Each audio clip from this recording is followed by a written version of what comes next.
ना तो अमेरिका और इजराइल और ईरान का युद्ध रीजनल कॉन्फ्लिक्ट है, ना ही यह मिलिट्री कॉन्फ्लिक्ट है। यह वार है, यह युद्ध है। दुनिया इस वक्त सिर्फ एक जंग नहीं देख रही, ये जंग है पावर की, पॉलिटिक्स की और सबसे बढ़कर ईगो की। और इस पूरी कहानी के केंद्र में है डोनाल्ड ट्रंप। और पहली बार इस युद्ध को लेकर आशंका बड़ी होती चली जा रही है।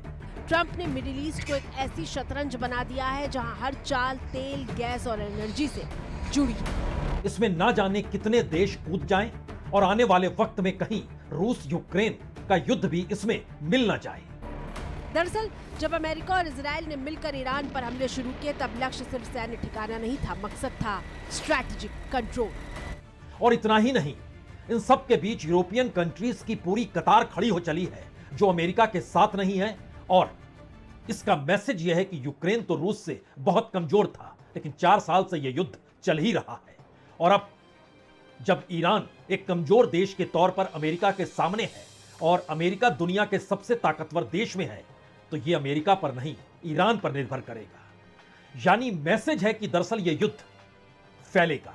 मैसेज है कि इस युद्ध को लेकर रूस की एंट्री हो सकती है। यह मैसेज है कि इस युद्ध की व्यापकता में हर देश शामिल होगा और सवाल सिर्फ और सिर्फ होर्मुज़ स्ट्रेट का नहीं होगा, खार्ग आइलैंड का नहीं होगा, या फिर जो आज गुस्सा अमेरिकी राष्ट्रपति को आया और उन्होंने कहा सब कुछ तबाह कर देंगे, मसला उसका नहीं है। युद्ध के महायुद्ध में बदलती हुई ऐसी परिस्थिति है जिसमें आज पहली चेतावनी यूक्रेन या जेलेंस्की को लेकर खाड़ी देशों को सीधे ईरान ने दी। दरअसल इन सब के बीच जो अमेरिका संवाद बनाना चाहता है, जो अपने कार्यक्रमों को वह मध्यस्थों के जरिए ईरान को सौंप रहा है, ईरान उसे बकवास करार दे रहा है। लेकिन मैसेज अब उससे आगे निकल रहा है और यह खतरनाक है। खतरनाक इसलिए है क्योंकि जिस वक्त रूस ने यूक्रेन पर हमला किया था, उस वक्त यूक्रेन के साथ पूरी नाटो कंट्रीज खड़ी हो गई थी और नाटो कंट्रीज को लग रहा था कि यूक्रेन अगर हार गया तो उसके बाद नाटो कंट्रीज की सीमा सीधे रूस से लगेगी। अमेरिका भी मदद कर रहा था और इसीलिए ध्यान दीजिए तो उस वक्त रूस के साथ 2 ही देश खड़े थे। एक चीन था जो स्ट्रेटेजिकली मदद कर रहा था आर्थिक तौर पर भी, यानी तेल वो रशिया से खरीद रहा था।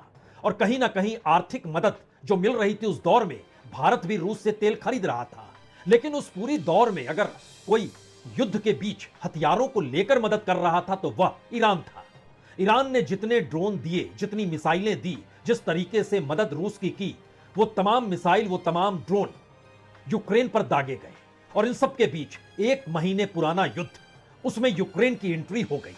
यूक्रेन ने अरब कंट्रीज के साथ डिफेंस डील कर ली और कहा कि जो भी ड्रोन आपके ऊपर आएंगे हम उसे रोकेंगे, क्योंकि हमारे पास एक टेक्नोलॉजी है।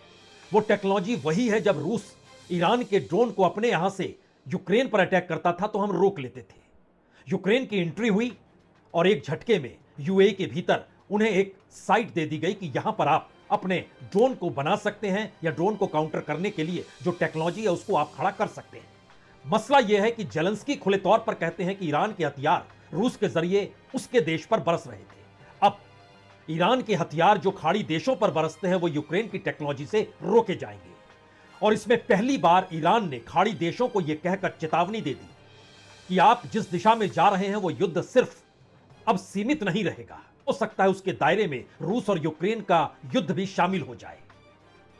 ईरान तो इससे एक कदम आगे निकलकर यह भी कहा कि दरअसल इस दौर में अमेरिकी बेस पर जो ईरान ने हमले किए और बावजूद इसके खाड़ी देशों ने संयम बरता, लेकिन अब इसके बाद रास्ता नहीं बचेगा जब जेलेंस्की के हथियार खाड़ी देशों में होंगे और जेलेंस्की पुतिन से युद्ध भी कर रहे होंगे, तो पुतिन अभी तक स्ट्रेटेजिकली मदद जो ईरान को कर रहे हैं वो हथियारों में तब्दील ना हो जाए। तो क्या अमेरिका के लिए यह एक बेहतरीन स्थिति होगी, इजराइल के लिए बेहतरीन स्थिति होगी, या दुनिया के लिए बद से बदतर स्थिति होगी? और इन तमाम चीजों के बीच स्पेन ने खुले तौर पर पहली बार कह दिया कि अब हमारे एयर स्पेस का इस्तेमाल अमेरिकी विमान नहीं कर सकते हैं, क्योंकि अब यूरोप के तमाम देश ये कहने से चूक नहीं रहे हैं कि दरअसल यह युद्ध हमारा युद्ध तो नहीं है, लेकिन अब समझना होगा कि ट्रंप जिस रास्ते निकल पड़े हैं उसमें आने वाले वक्त में यूरोप का रास्ता क्या हो। उसके बाद जर्मनी की जो पार्टी है अल्टरनेटिव फॉर जर्मनी, एएफडी, उसने अपने देश में मांग कर दी कि जो अमेरिका में 40,000 सैनिक तैनात हैं उसको वापस बुला लिया जाए। ब्रिटेन ने अपने तौर पर कह दिया यह युद्ध हमारा नहीं है और जरा परिस्थितियों को समझे। इस युद्ध की भयानकता क्या हो सकती है अगर यह फैल गया। और उसके बाद इटली ने कह दिया, इटली के डिफेंस मिनिस्टर ने कहा कि युद्ध की अवधि सबसे शक्तिशाली की शक्ति पर निर्भर नहीं करती है, बल्कि कमजोर के प्रतिरोध पर निर्भर करती है। दरअसल जेलेंस्की की एंट्री खाड़ी देशों में या कहें ईरान के खिलाफ अमेरिका और इजराइल के इस युद्ध के बीच का होना, यह पूरी दुनिया के लिए कितना खतरनाक है, यह इस बात से भी समझा जा सकता है कि नाटो कंट्रीज अमेरिका के साथ नहीं है। नाटो कंट्रीज को कागजी शेर अमेरिका के राष्ट्रपति बतला रहे हैं, और बिना नाटो कंट्रीज के यूक्रेन एक दिन भी रूस के सामने खड़ा हो नहीं सकता है। अगर सारी मदद नाटो कंट्रीज एक झटके में बंद कर दें तो यह वही नाटो कंट्री है जो ईरान के खिलाफ अमेरिका के युद्ध में अमेरिका के साथ नहीं है। लेकिन दूसरी तरफ यूक्रेन जो खुद युद्ध लड़ रहा है, वह खाड़ी देशों की मदद कर रहा है तब जब खाड़ी देशों में अमेरिकी बेसेस हैं, मिलिट्री बेस मौजूद है, नेवी बेस मौजूद है। यानी सीधे तौर पर जेलेंस्की की एंट्री इजराइल और अमेरिका के तरफ से खाड़ी देशों में अब हो गई है। अब सवाल नाटो कंट्रीज का भी है जो लगातार विरोध कर रहे हैं। दरअसल यह एक संकेत तो है कि यूक्रेन की एंट्री जापान, इजराइल और अमेरिका के युद्ध के बीच हो गई, और आने वाले वक्त में रशिया और यूक्रेन का युद्ध जो है कहीं इस युद्ध में समाहित ना हो जाए। और जैसे ही होगा उसके बाद नाटो या यूरोपियन कंट्रीज क्या करेंगी, क्योंकि यह भी पहली बार है कि स्पेन ने अमेरिकी सैन्य विमानों के लिए अपना एयर स्पेस यह कहकर बंद कर दिया कि दरअसल उनका देश ऐसे युद्ध का साथ नहीं देना चाहता है जो बिना वजह शुरू किया गया हो और अंतर्राष्ट्रीय कानूनों के खिलाफ हो। कायदा जो स्पेन के रक्षा मंत्री हैं मार्गरेटा रोब्लेस, वही सामने आए, और उसके बाद स्पेन के प्राइम मिनिस्टर पेड्रो सांचेस ने भी खुले तौर पर कहा, हां अब जगह नहीं है अमेरिका के लिए। पहली बार ईरान के जो स्पीकर हैं गलीफाफ, उन्होंने खुले तौर पर दुनिया के शेयर बाजार में निवेशक जो हैं उनको ही सलाह दे डाली, ये कहते हुए कि दरअसल ट्रंप के बयानों पर तुरंत भरोसा करके आप फैसला मत लीजिए। उनका एक बयान मार्केट को बढ़ा देता है, दूसरा बयान मार्केट को गिरा देता है। और दरअसल अगर इसी लिहाज से आप चलते रहें तो जो बड़े खिलाड़ी होते हैं, और वो बड़े खिलाड़ी अक्सर सत्ता के करीब होते हैं, वो खिलाड़ी इसका लाभ उठा लेंगे जो उठा रहे हैं। दरअसल ये सारे मैसेजेस हैं जो बता रहे हैं कि इस युद्ध की सीमा अवधि क्या होगी कोई नहीं जानता है।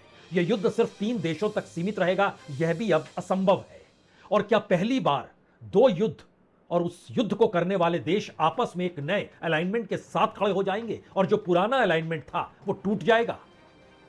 यह सवाल इस दौर में सबसे बड़ा हो चला है, खास तौर से यूक्रेन की एंट्री जो युद्ध में हुई है उसके बाद, और नाटो कंट्रीज का यूक्रेन को सहयोग और अमेरिका का विरोध, और ईरान का खुले तौर पर खाड़ी देशों को चेताना।